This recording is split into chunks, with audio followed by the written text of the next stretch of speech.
Hello, good morning students. आज के lecture में अपन स्पेशली जो बात करने वाले हैं वो बात करने वाले हैं जो आपके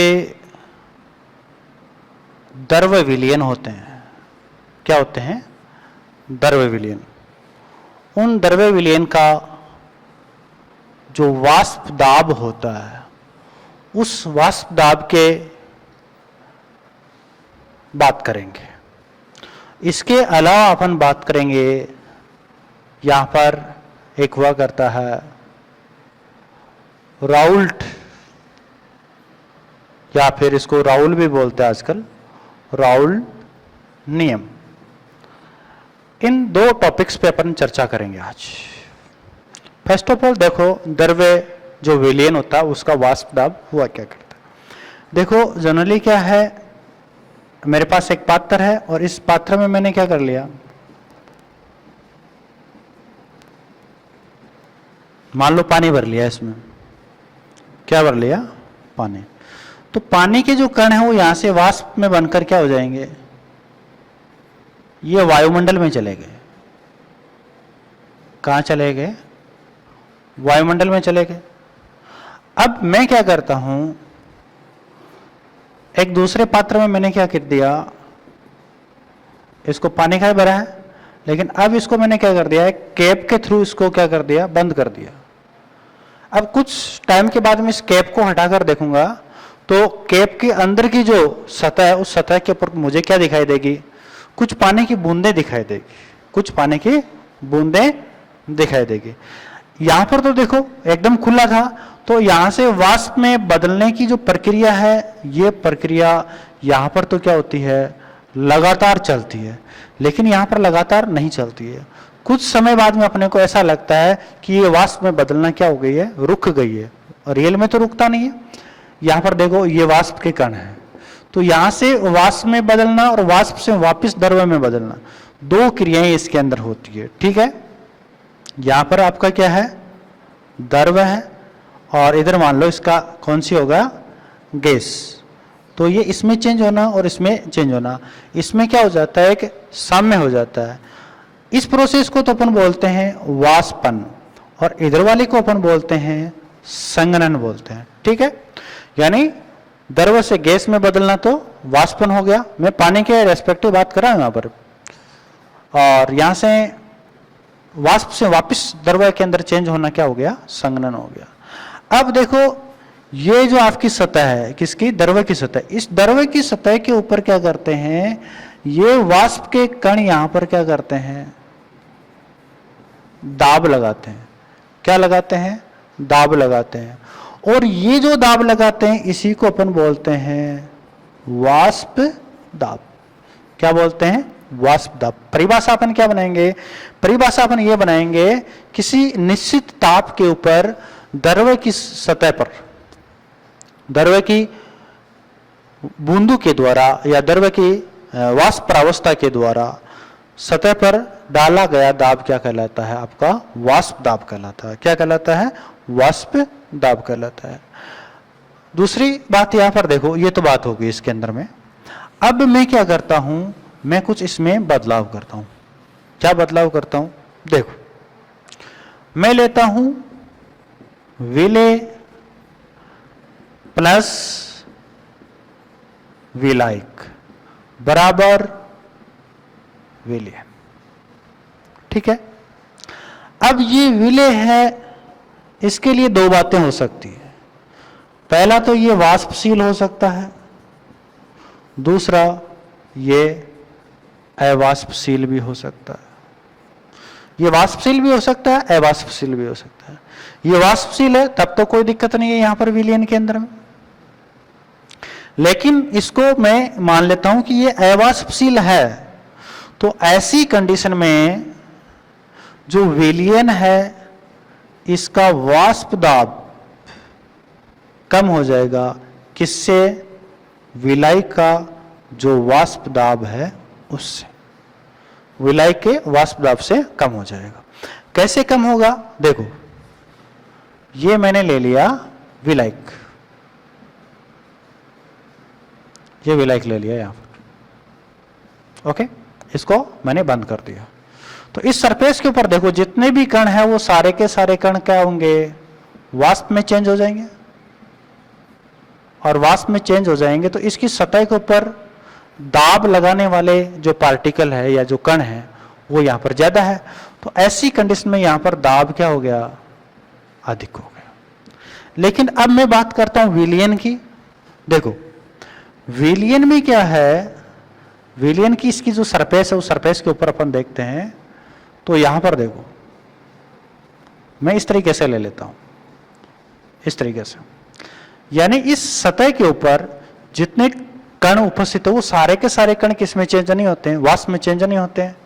तो यहां पर देखो जो वाष्प के कण हैं वो तुलनात्मक दृष्टि से, यहां पर देखो वाष्प के कण मैंने ज्यादा दिखाए हैं और यहां पर वाष्प के कण में जो कण है वो मैंने कम दिखाए हैं। अब देखो यहां पर इसकी सतह के ऊपर दाब डालने वाले जो कण है वो क्या हो जाएंगे, कम, क्या हो जाएंगे, कम। तो ऐसी कंडीशन में यहां पर क्या हो जाएगा, वाष्प दाब कम हो गया, ठीक है, वाष्प दाब कम हो गया। तो इस तरीके से विलयन का वाष्प दाब विलायक से जो कम होता है उसको अपन बोलते हैं वाष्प दाब में अवनमन बोलते हैं। क्या बोलते हैं, वाष्प दाब में अवनमन बोलते हैं, ठीक है। अब अपन बात करते हैं राउल्ट के नियम की। किसके लिए बात करते हैं अपन, राउल्ट के नियम की बात करते हैं। राउल्ट का नियम भी बेटा दोनों ही कंडीशन के लिए लागू होता है, जब वाष्पशील हो तब भी लागू होता है और अवाष्पशील होता है तब भी ये वाला आपका क्या होता है, लागू हुआ करता है। वाष्पशील होता है तब भी ये लागू होगा और अवाष्पशील होगा तब भी ये वाला क्या होगा, लागू होगा। अब वाष्पशील है तो ऐसी कंडीशन में यहां पर क्या व्यवस्था होगी वो अपन देखते हैं, क्या करते हैं उसको अपन यहां पर देखते हैं। तो राउल्ट का नियम सबसे पहले अपन किसके लिए यहां पर यूज में ले रहे हैं, अपन यूज में ले रहे हैं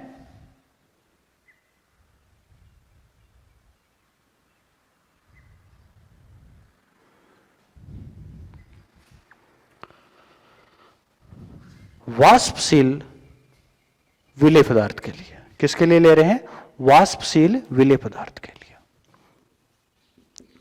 वाष्पशील, ठीक है। यानी यहां पर विलेय प्लस विलायक बराबर क्या बन रहा है, विलयन, ठीक है। यहां पर ये वाला भी आपका क्या है, वाष्पशील है और ये भी वाला भी क्या है, वाष्पशील है, दोनों ही वाष्पशील है। तो ऐसी कंडीशन के अंदर में जो राउल्ट है वो राउल्ट ये बोलता है कि इस विलयन के अंदर, इस विलयन के अंदर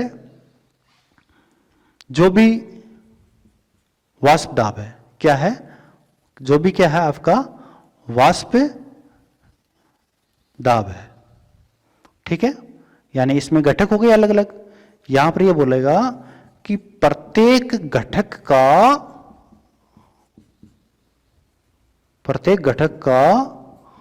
वाष्प दाब, प्रत्येक घटक का वाष्प दाब उसकी जो मोल भिन्न है उसके क्या होता है, समानुपाती होता है। क्या होता है, समानुपाती होता है। अब घटक की बात करते हैं तो घटक मान लेता हूं एक तो A है और दूसरे वाला कौन सा आपका B है, ये दो घटक हो गए। तो A घटक के लिए अपन बात करते हैं, A घटक के लिए, ठीक है। तो A घटक के लिए देखो यहां पर क्या हो जाएगा, PA समानुपाती XA, तो PA बराबर हो जाएगा P नोट A XA, ठीक है। P नोट A क्या है, ये आपका है शुद्ध अवस्था का वाष्प दाब, शुद्ध अवस्था का वाष्प दाब। दूसरा अपन क्या हो जाएगा, B घटक के लिए बात करते हैं तो B घटक के लिए क्या हो जाएगा, PB समानुपाती XB, PB समानुपाती XB, PB समानुपाती क्या हो गया, XB। तो इसको अपन क्या करेंगे, PB बराबर P not B XB, P not X B. अब देखो अपन ने एक 11वीं क्लास में एक नियम पढ़ा था कि कुल दाब होता है वो प्रत्येक घटक के दाब के बराबर होता है। कुल दाब प्रत्येक घटक के दाब के बराबर होता है। तो देखो बच्चों, यहां पर P कुल बराबर हो जाएगा PA प्लस PB। अब देखो अपन क्या करेंगे, यहां पर PA और PB का जो मान है वो यहां से उठाकर इसके अंदर रख देंगे, और इसके अंदर रखेंगे तो ये हो जाएगा P note A XA plus P not B XB। प्यारे बच्चों, अपन ने ये भी पढ़ा था कि XA प्लस XB बराबर होता है 1। यानी कोई भी विलयन है, उस विलयन में जितने भी घटक होते हैं उन सभी की मोल भिन्न का अपन योग करते हैं तो वो योग हमेशा कितना आता है, 1 आता है। ओके, अब यहां से मैं इसको कर लूं, XA बराबर क्या हो जाएगा, XA बराबर हो जाएगा 1 माइनस XB। अब देखो यहां पर कहीं पर XA की जगह में ये वैल्यू रख दूं, XA की जगह में क्या कर दूं, वैल्यू रख दूं। वैल्यू रखूंगा तो क्या हो जाएगा P नोट A, और XA की जगह क्या आ जाएगा 1 माइनस XB। कोष्टक बंद कर दो, P नोट B और XB, इसको आप यहां पर रख दो। अब देखो इसको इससे अपन क्या करेंगे, गुणा करेंगे।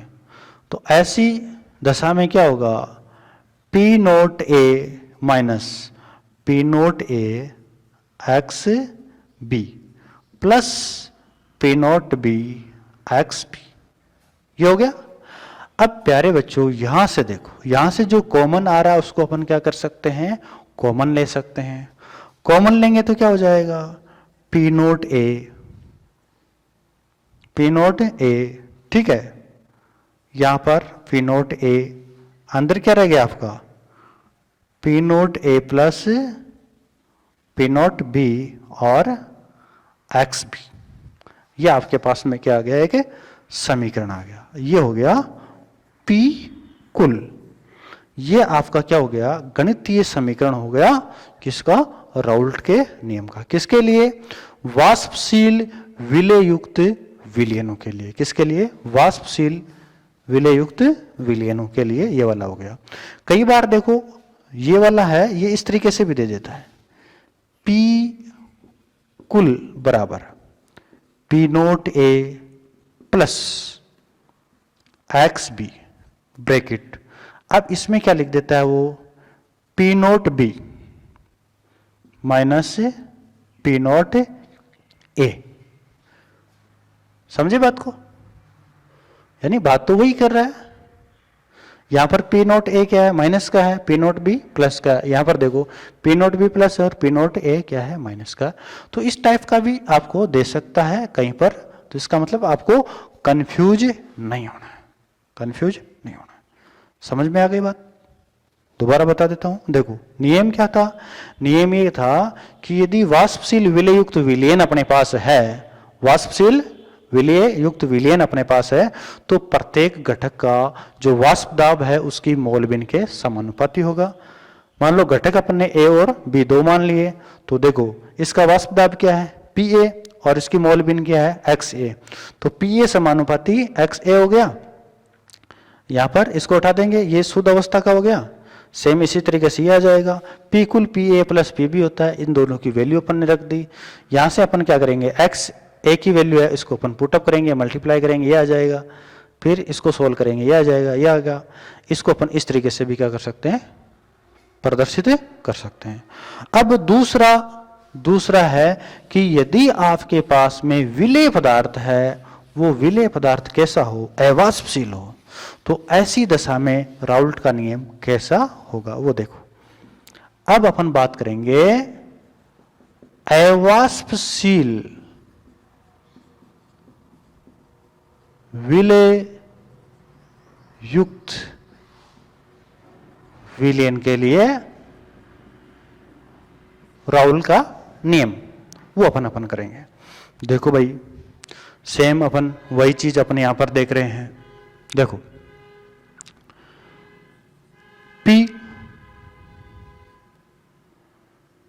ए बराबर होता है पी नोट ए और एक्स ए।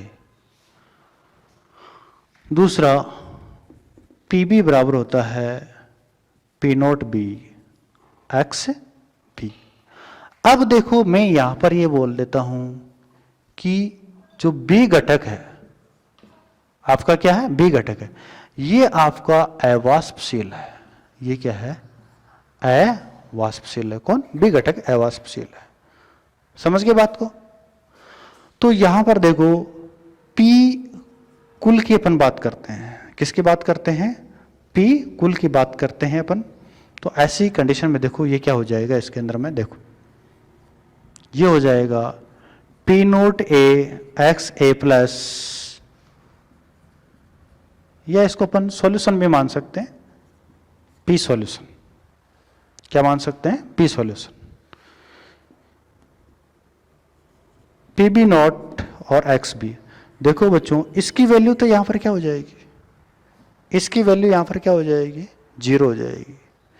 इसकी वैल्यू यहां पर क्या हो गई, 0 हो गई। क्यों हो गई 0, क्योंकि ये अवाष्पशील है, इसका इसके ऊपर कोई रोल नहीं है। अवाष्पशील जो पदार्थ है वो वाष्प में नहीं बदलेगा और वाष्प में नहीं बदलेगा तो वो वाष्प दाब नहीं डालेगा। ठीक है, ये वाली वैल्यू यहां पर क्या हो जाती है, 0। पीछे अपने पास पी एस बराबर हो जाता है पी नोट ए और एक्स ए। अब प्यारे बच्चों यहां पर एक्स ए की जो मान है वो रखेंगे यहां पर 1 माइनस एक्स बी रखो। देखो पी एस बराबर पी नोट ए 1 माइनस एक्स बी। देखो क्या बनेगा, ये बन जाएगा पी सॉल्यूशन बराबर P note A minus P note A x B. देखो इसको मैंने क्या कर दिया है, गुणा कर दिया, ये मेरे पास आ गया। अब मैं इनको क्या करता हूं, इसको इस तरीके से भी लिख सकता हूं मैं। कैसे लिख सकता हूं, ये देखो इसको एक तरफ ले लेता हूं, इसको मैं क्या करता हूं, एक तरफ ले लेता हूं, यानी P note A minus P S, P note A minus P S is equal to P note A और एक्स बी। अब देखो पी वाली वैल्यू को एक साइड में करता हूं तो ऐसी दशा में क्या हो जाएगा, P note A minus P S upon P note A is equal to X B. तो प्यारे बच्चों ये जो वैल्यू आई है इसको अपन बोलते हैं वाष्प दाब का आपेक्षिक अवनमन, आपेक्षिक अवनमन। ठीक है, आपेक्षिक अवनमन। और यहां पर जो एक्स बी है वो एक्स बी क्या है, अवाष्पशील विलेय, यानी एक्स बी आपकी हो गई विलेय की मोलबिन। तो यहां से देखो अवाष्पशील विलेय के लिए राउल का नियम बना, ये क्या बना कि जो विलयन है उस विलयन का वाष्प दाब का अपेक्षित अवनमन है वो विलेय पदार्थ की मोलबिन के क्या होता है, बराबर होता है। देखो ये वाष्प दाब का अपेक्षित अवनमन हो गया और ये इसके क्या हो गया, ये इसके अंदर में हो गया। अब वाष्प दाब का अपेक्षित अवनमन क्या होता है वो देखो यहां से अपन निकालेंगे। ये वाला तो क्या है, ये वाला, इसको अपन वाष्प दाब में अवनमन बोलते हैं और ये शुद्ध अवस्था का क्या हो गया, वाष्प दाब हो गया। तो अपन कहेंगे कि वाष्प दाब में अवनमन और जो शुद्ध अवस्था में जो वाष्प दाब होता है उसका जो अनुपात होता है उसी को अपन बोलते हैं वाष्प दाब का अपेक्षित अवनमन। तो ऐसे विलयनों के लिए राउल्ट का नियम आपका बन जाएगा कि वाष्प दाब का अपेक्षित अवनमन विलेय पदार्थ की मोलबिन के क्या होता है, बराबर होता है। ध्यान रखना बेटा, ध्यान रखना। पर्सन में कई बार कंफ्यूज हो जाते हैं अपन विलेय, वाष्पशील विलेय और अवाष्पशील विलेय। इस चीज को अच्छी तरीके से पढ़कर ही जवाब देना राउल्ट के नियम के संदर्भ में। ठीक है, तो वीडियो अच्छा लगा तो इसको आप लाइक कीजिए, शेयर कीजिए, और अभी तक इस चैनल को आप लोगों ने सब्सक्राइब नहीं किया है तो सब्सक्राइब कीजिए। और नेक्स्ट वीडियो तक के लिए आपको बेस्ट ऑफ गुड लक में देना चाहूँगा।